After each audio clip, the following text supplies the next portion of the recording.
North نازم town, جی ہاں یہ بھی آباد ہو گیا۔ اور آباد کیا ہوا یہاں پر بھی، جہاں عید الاضحیٰ پر جو مشکلات تھیں وہ تو تھیں، لیکن اب بارش کا موسم آ گیا تھا اور بارش میں یقینی طور پر برساتی نالوں نے اپنا کام دکھایا۔ لیکن ٹاؤن میونسپل کارپوریشن نارتھ نازم ٹاؤن کے chairman Atif Ali Khan, vice chairman Zia جامی خود وہاں پہنچ جاتے ہیں۔ اس موقع پر بلدیہ عظمیٰ کراچی کے قائم مقام میونسپل کمشنر نعمان ارشد بھی یہاں موجود تھے، اور جبکہ ڈائریکٹر سینیٹیشن اس کے ساتھ ساتھ دیگر افسران بھی یہاں موجود تھے، اور یقینی طور پر وہ بارش میں دیکھ رہے تھے کہ برساتی نالا اوور فلو ہوا جس میں سیوریج سسٹم ڈالا گیا تھا، اور یہی وجہ ہے کہ حیدری مارکیٹ کے پاس آپ روڈ پہ دیکھ رہے ہیں کہ شاہراہ پر پانی ہے، لیکن ایک طرف ضرورت کم تھا تو ٹریفک کی روانی روا تھی۔ Atif Ali Khan town chairman north نازم ٹاؤن نے اس کا نوٹس لیا اور فوری طور پر بلدیہ عظمیٰ کراچی کے میونسپل کمشنر قائم مقام نعمان ارشد سے بھی کہا کہ اس طرف توجہ دی جائے۔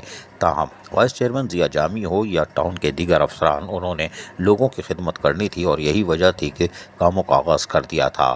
بہرحال آج کے دن بھی، یعنی کہ آج کی چھٹی والی دن، لیکن رین ایمرجنسی ہے اور تمام یعنی کہ حاضریاں یعنی کہ چھٹیاں منسوخ ہیں، چاہے وہ ٹاؤن میونسپل کمشنر ہو یا افسران ہو یا سینیٹری ورکر ہوں، ایمرجنسی لگی ہوئی ہے۔ لیکن حیران کن طور پر آج چھٹی والے دن بھی یہاں مشین لگی تھی تاکہ نالے کی صفائی کا کام جاری رکھا جا سکے، اور نارتھ نازم ٹاؤن کے تحت بھی کام ہو رہا تھا تاکہ آئندہ متوقع مزید بارشوں کی صورت میں بھی ٹریفک کی روانی کو برقرار رکھا جا سکے۔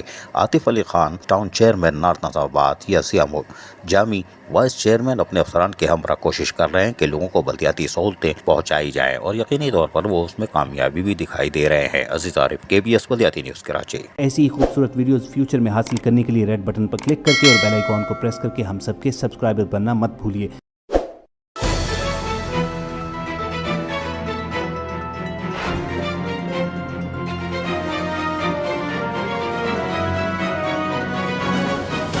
KBS بلدیاتی نیوز۔